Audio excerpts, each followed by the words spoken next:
Well, welcome to another episode of Insurance Gone Wild. I'm your host, Dennis Settlemoir. And once again, because I can't get rid of her, lovely co-host here, Stephanie Lencioni. Stephanie Lencioni. There it is. All right, Mrs. Lencioni. Mrs. Lencioni. Oh, I'm a claimed woman, my friend. All right. Yeah. All right. Yeah. All right. Yeah, this is not for sale, you know?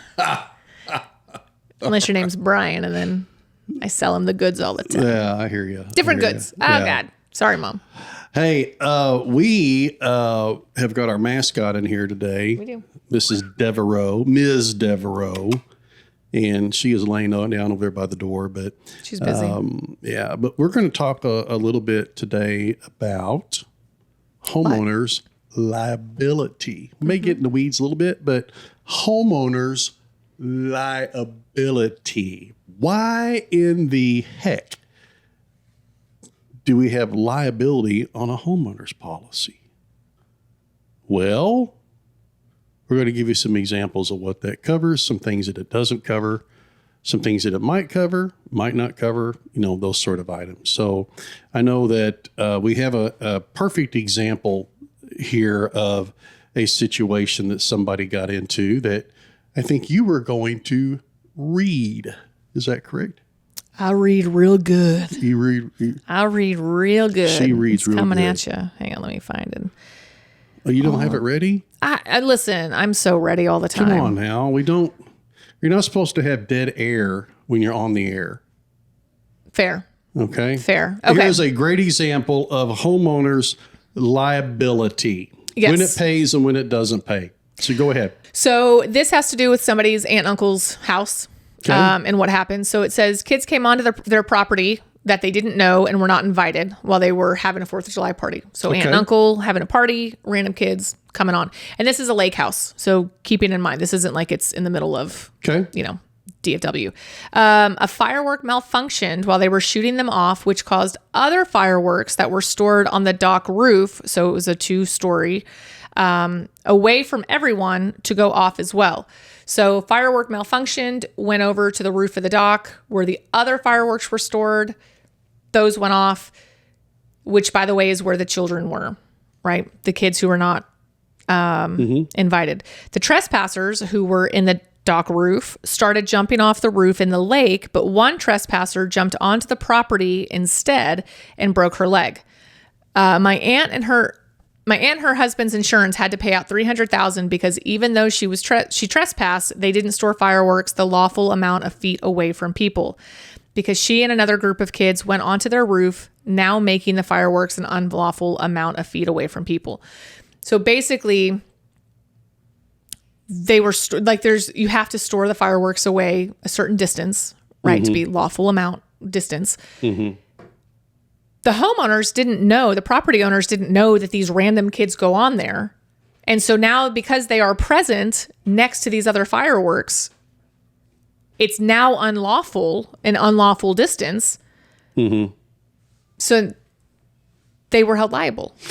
Yeah. So the lawyers that sued determined that, and they're like, okay, we can get some money out of these folks, at least the insurance company, because aunt and uncle had something unlawful going on. It doesn't matter that the kids were there unlawfully, uninvited, basically trespassing. Well, because I'm sure the argument was, well, this could have happened to anybody that was at the party. Therefore, there is liability there. So if there's liability, there's liability. And I do understand that part. And again, coming from and there were plenty of claims that we had to pay that I even specifically had to pay. And I'm like, this sucks. Like this person, one specific example, when I was just starting out, I had an insured call because when we got a claim and I was liability. So when we got a claim, we'd have to talk to the person making the claim against our insured and the insured to make sure, all the stories, get the information and then make the determination. So I talked to the insured and they were like, he was parked in an illegal parking spot and And I hit him, but had he not been there illegally, I wouldn't have hit him. And I'm like, hell yeah, I totally agree with that. Like, you're illegally parked. But then I walked into my supervisor's office and was like, man, I'm totally on board. Like, Mr. Insured, blah, blah, blah. We're going to deny this. And my supervisor's like, he hit a fixed object. Correct. No. Like, yes, they were illegally parked, but you can't just hit something that's not correct. moving. And I was like, oh, all right. Well, I see your point there. Yeah. But in this situation, the only thing that made it unlawful were the illegal trespassers. No, they didn't have the stuff stored correctly. They were still at fault for not having the stuff stored. And what do you mean not stored correctly? Well, I mean, it was up and away from where the people were gathered for the event. I thought we talked about that they weren't stored correctly, far enough away or something along those lines. No, they were far enough away until the trespassers came on. They went somewhere that they couldn't be seen to see the fireworks show. Mm-hmm. And then that's what happened. Yeah. So they went to where the fireworks were. The fireworks were stored completely away from everybody else while they're doing the excess fireworks. Yeah. So the thing is that originally the homeowner's insurance said, we're not paying it. And then they got the aunt and uncle got taken to court, which then now the insurance company is obligated to defend. And when they went to court, they lost. Correct. The insurance company and aunt and uncle lost, and a $300,000 settlement was paid out to the parents of the girl who broke her leg, who was there illegally trespassing. And, so I think that there's probably a lot that's going on in this claim, as there usually is. So they were not invited. The kids were not invited. Correct. Right. They were in a place that they should not have been. Correct. So the question is, did aunt and uncle know that they were there while they were shooting off the fireworks? The answer is no. The answer is no there. Here's the only thing. So here's the problem with a lawsuit, right? And this just for anyone, no matter what it is, anytime you go to court and I had a friend who was going through a divorce, and the divorce attorney, she said that her divorce attorney looked at her and was like, you want to fight this? That's great. But I'm going to tell you one thing. Nobody comes out looking good. Everybody gets covered in mud, right? So it doesn't matter who did what and nobody comes out looking good. And that is, once you go to court, I will say that's when they truly start dissecting every single thing. Did you have it roped off? Did you have it marked off? Did you have, was there anything telling the people at the party that you're not allowed to go there? So to your point, could it have been somebody else at the party? And then so I think it's crap. But let's just be honest about that. I think that's crap. Let me take what you just said one step further. Sure. And I've said this before. Lawsuits have nothing to do with guilt or innocence. 100%. Right? Nothing to do with guilt or innocence. You could be completely innocent and get taken to court and be found liable because they had a better lawyer than you did. That could paint a picture better than your lawyer could paint a picture. Yeah. And when you have some stupid little broken-legged girl who's like, oh, exactly. And that's what I tell my contractors. Like, how are you think the insurance is going to fight it whenever one of your people fall off the roof and they sue whoever, and they have their little girl come pushing dad in a wheelchair? No. Yeah. The jury automatically is, boom, you're big bad insurance company, you're paying. You're paying. Yeah. Right or wrong, that's kind of the way that it works. Well, and I will say, and that is why most lawsuits get settled out of court. They go to mediation, they go to arbitration, whatever. And here's the other thing that it's really important for people to know, because we would deal with this when we would settle things, even when we knew it was garbage. But our job is as a claims adjuster, the job is to mitigate the exposure. Mitigate and minimize. For both the insurance company and for the insured. Correct. So if we can do that and then just go and we want to stand on our principles and we want to do all of these things when we can. But when there's exposure at all, or you can just get the signed piece of paper to say go away for a very small amount, you get it. And And then that's the thing is once you turn the claim and the contract reads, the insurance company has the full discretion to settle however they see fit. Yeah. So let me give you another example. That is certainly one example, good, bad, or indifferent. I'm not surprised by the outcome. I know. I don't agree with the outcome, but I'm not surprised with the outcome. Yeah. All right. So here's another one. But it was good that they had it. Yeah. The limits. Homeowner has a pool. They have an 8-foot privacy fence around the pool. They're going on vacation. See, this is... Kids climb the fence. They get in the pool. One of them drowns or gets hurt very badly. They sue the homeowner. What jury is going to say no? Every jury should say no. I said, but what jury is going to say no to that? I don't know, man. Like, I mean, truly, if the homeowner you're out wasn't of even town, there. yeah, you're not there. And they have an 8-foot privacy fence. That fries my ass. But I chaps get it. my ass. It chaps it. We're bringing it forward every episode, We're going baby. to put together some Insurance Gone Wild salve. We're going to put some labels on there for Insurance Gone Wild. There. So, but no, that happens where kids get hurt. They were in a place they weren't supposed to be. So everybody that has a pool, we automatically try to talk to them about as high a liability limits as they can get. Why? Because liability is dirt cheap on a homeowner's policy. Dirt cheap. You're not paying that much for liability because it doesn't happen very often, liability claims, but they can happen. They can happen. And when they do, sometimes they're really, really large. I would argue that when they do, they are going to be large. Sometimes they're small, depending on what the issue is. Maybe somebody just got hurt and like, hey, can you just help pay my medical bills? And some companies are like, yeah, we don't want to put it under med pay. We want to put it under liability. It's however the insurance company decides they want to pull the bucket of money, what bucket of money they want to pull it from. But I would agree. They can't. The majority of them are going to 90% are going to be. It's your big losses. Yeah, because especially if they get a lawyer. Especially if they get a lawyer, it is immediately now they have another mouth to feed. Yeah, that's not that's not medical payments at that point. No, that's legal liability. fees. That's liability. So there's two things on a homeowner's insurance: med pay and medical payments, and then there's liability, which also gives medical payments. But med pay is one thing that you have, and we talked about this in another episode. That let's say a friend comes over and they twist their ankle on your sidewalk or step, whatever it is, or like, hey, can you help me out with my medical bills? Sure. They take that out of the med pay bucket, which is usually anywhere from $1,000 to $10,000.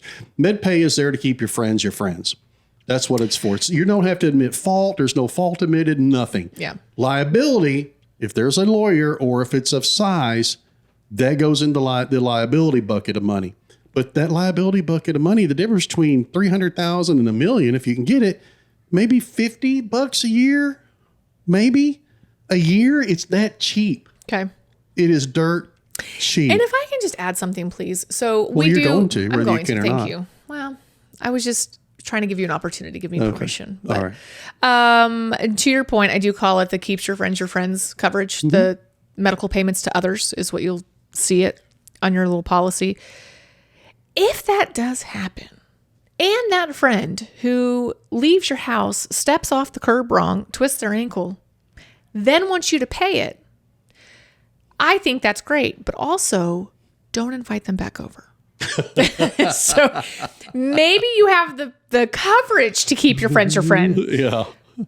But then don't. Well, from a personal standpoint, I would encourage you to not keep that friend as a friend. Just FYI. Well, then I'm going to really hurt myself whenever I walk out of here. At some point, walk out of your house at some point. That way I can make it worth my time. We'll see how the next business partnership meeting goes and then see what happens. But liability, obviously, it can do other things too besides just this. You have a tree that you knew needed to be taken down. You and your neighbor had talked about it. Maybe your neighbor come over and talked about it. The tree was on your side.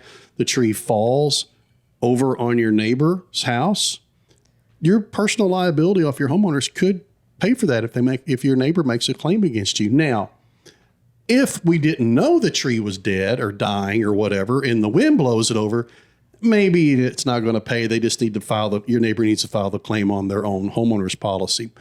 But there are times when that will that will happen. Did you know? Are you liable for that? And in some cases, that happens. The other thing, it can actually also protect you off premises. Thank you. I was going to say, hey, Dennis, what if I'm at the golf course? Yeah, so you're at a golf course. If you play golf and you hit a golf ball and conk somebody in the head, or you hit the road. How many golf courses are right there off highways? Yeah, you and bust it gets somebody away from you. And they're going down the highway doing 80 miles an hour in Dallas, Fort Worth. Fair. Unless it's 820 and then 2. Yeah. Because traffic. They're doing 80 miles an hour and that golf ball comes through.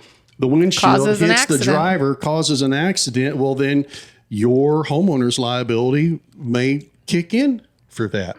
And also, as a note, don't have specialized golf balls. Well, there's that. I'm just kidding. Yeah.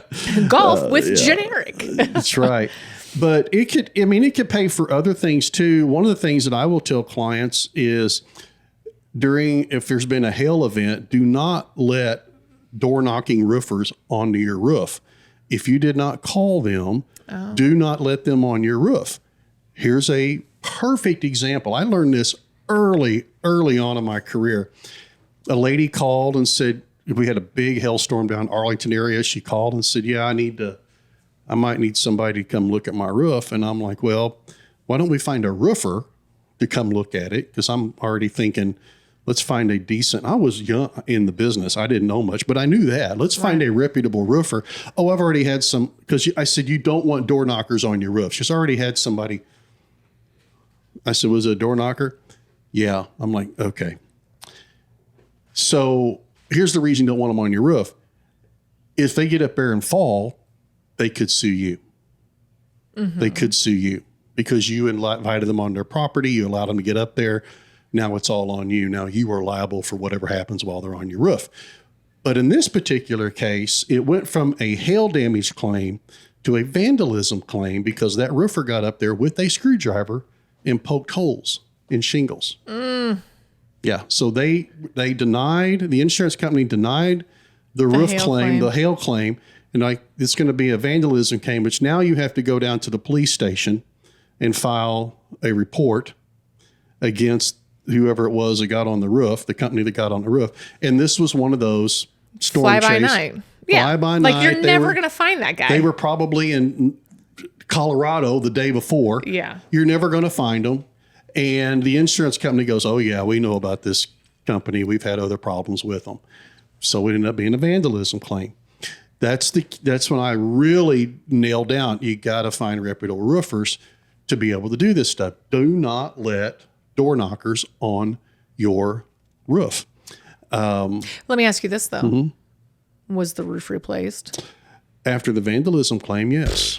There you go. But it was not an easy process at that point. No, but neither is hail damage these days, if we're going to be honest. Well, no, these days, but back then it was easier. I know, I'm just teasing. Yeah, back then it was much easier. And the vandalism claim, now there's an investigation. It was like 6 months or something of an investigation. Because the hailstorm and the hail coverage and how insurance companies deal with hail these days. What does it do, Dennis? Chaps my ass. That's right. That's right. All right. So here's another thing. All right. Renters insurance or homeowners insurance both have personal liability. Isn't that what we've been talking about this whole time? Renters? No, I'm just saying renters insurance also has liability. Oh, yes, it does. Personal liability. And then homeowners, which we have been talking about. Okay. But this works on both. There's an ice storm, which we have those in Dallas, Fort Worth. We do. You don't want to get out. So you call pizza. Mm-hmm. They deliver a pizza. The person delivering the pizza slips and falls and busts their you-know-what on the ice, breaks an ankle or something. And now they're suing you because of the ice. Even at an apartment complex, because you invited them on, you allowed them onto your property. Now they're a guest, and now you're liable for any injury that happens to them. So it may also, personal liability may also pay for dog bites. It depends on the insurance company. Some exclude dogs biting, some don't. I will say some of those homeowners insurance, they've really tightened up on a lot of the dog stuff where they really, I mean, that is part of the question is, do you have dogs and what are the breeds? What kind of dogs are there? Exactly. Certain breeds. There are certain aggressive breeds that they are like, we're just, not even, hey, we're going to exclude anything for it. They're just like, nah, we're out. Yeah. And so they have tightened up on that. I got a buddy that's got 2 of them. I forget what kind of dogs they are, but one of them I didn't even know, which is odd because I know dogs. One of the more aggressive dogs, he has 2 of these very aggressive dogs that are on the list. I'm like, dude, you ain't getting coverage for dogs. No. Oh, it's all right. They're really nice. All righty then. All righty then. Yeah. But anyway, to your point, but yes, sometimes dog, I would say typically the dog bite would be covered if it hasn't been specifically excluded. Now, going back to the contractor on your roof, if that contractor has general liability, and even better if it has workers' comp on their workers, then your insurance isn't going to pay anything out. They're going to tell them hit the road. Yeah. Especially with workers' comp. And that's where in Texas, it's probably a little dicier because it is. We don't require it. And then just being a construction type industry, you're probably dealing with an 80-20 of companies who don't have it. Oh, yeah. Or more. Yeah. And I would say that doesn't make the company bad at all. But to your point, just get somebody that you know and trust up on your roof. There are a million roofers out there, so find someone you trust. Yeah, I mean, there's I was going to look up. We know plenty. We know plenty. So what do you mean by that? Roofers. Oh yeah, we know plenty of ones. roofers. Yeah, plenty of roofers.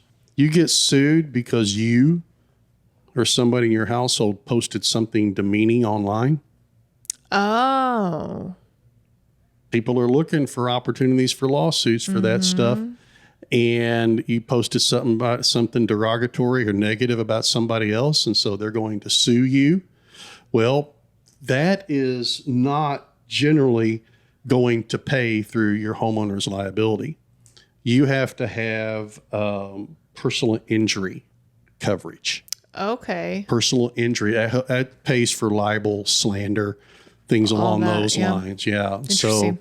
So, so if you have kids that play around online, you probably want a company that has personal injury protection. Yeah. Not personal protection for like on auto policies, but personal injury liability for the libel, slander, things along those lines. Yeah. And I would, so if we're bringing up other types of coverages, another one that I would suggest for people, as we discussed in previous episodes, what do we love in Texas, Dennis, other than beer? Guns. So we do love our guns. Texas Law Shield is a fantastic coverage for what they will do is actually anything that can be considered a weapon. Right. So obviously it's for guns. So like when my husband and I got our license to carry, they came out, they spoke, they talked about their coverage, blah, blah, blah, when we got it. But it's anything that can be used as a weapon. So it can be if it's a bat, if it's your car, if it's your fist, if it's any, obviously your gun, that is your liability protection. And the guy in the church was it Whitesboro? White Settlement. It was White Settlement who the armed gunman came in and started shooting. Oh, yes. And the older gentleman pulled out his gun and took him down. He had Texas Law Shield. And you just show the card and you're like, I want my lawyer. And that's it. But it was fantastic. Yeah, we don't sell that, by the way. No, we don't sell it. Yeah. No, not at all. But I think it's so important. And there's a few different ones out there. Yeah, and then have it for family coverage because some people are like, oh, well, my wife, Well, if she's ever if there's ever a chance that she's going to touch it, if somebody breaks in and use it, and plus, like I said, it helps for the car too. There are times when your homeowner's policy might pay for that if it's accidental. Sure. Also, but if it's intentional, right, probably like self-defense or something. Yeah. Anyway, it's like $200 a year. Yeah, it's cheap. It's so inexpensive, and they will cover a ton. Yeah, liability is extremely important. It's very inexpensive. If you have to defend yourself in court, you do not want to pay those attorney fees out of pocket. That alone will bankrupt you. Yeah, it can. Forget about the settlement. And to your point earlier, it has nothing to do with guilt or innocence. Correct. It has everything to do with being put through the process. So the question that comes back sometimes, well, Dennis, how can I make sure that I'm proper? People don't ask it this way, but this is what they're asking. How can I be sure that I'm properly protected? Well, number one, make sure you have the highest liability limits you can on your homeowner's policy. It's dirt cheap. Right. Number two, get an umbrella policy. Get an umbrella policy. I have an umbrella policy. They're cheap comparison to what they protect you for. You can get anywhere from $1 million to however much you need, basically. 10, 20, 30, 40, $50 million worth of umbrella coverage. Umbrella coverage liability says, hey, once let's say I go to court and I lose and I've only got $300,000 worth of liability, but the court said you got to pay $1 million. Well, the $1 million umbrella policy will pay that $700,000 difference. That's the key. It's your surplus. For. Yeah. And it can cover your auto insurance too. Usually it follows your auto insurance more than your home, but it'll cover your auto policy too. That way, if you run into somebody and injure them really bad and they sue you, you've got a big bucket of money there to protect your assets. That's the key. They can't take your home. Right. And they can't take your car and they can't get into your retirement, but they can garnish wages and different things along those lines. So there's a lot that they can do. So don't think just because they can't take your car or your home, you can't be touched. You can't be touched. That is absolutely not true. Right. So it's very, very important. Get an umbrella policy. Again, fairly inexpensive for the amount of the coverage. Yeah. Dirt cheap for what you get. Okay. Well, I think that's kind of it for homeowners liability. Yep. I think that touched on a lot of different aspects. Yeah. I mean, we didn't get into it as deep as we could, but I think we give a decent overview of it. At least I hope the folks think that we did. But if you have questions, please reach out to us. Contact at igwpodcast.com. Contact at igwpodcast.com or give us a call, 817-753-0093. We'd be glad to talk to you about all the different things that you may have questions about and answer all those so you have a better knowledge and be able to make better decisions. Yeah, and talk about your story. If you've got something where you've gotten screwed or benefited in some way by whether having the coverage or not having the coverage or whatever the case was, let us know. Yep. Thanks a lot.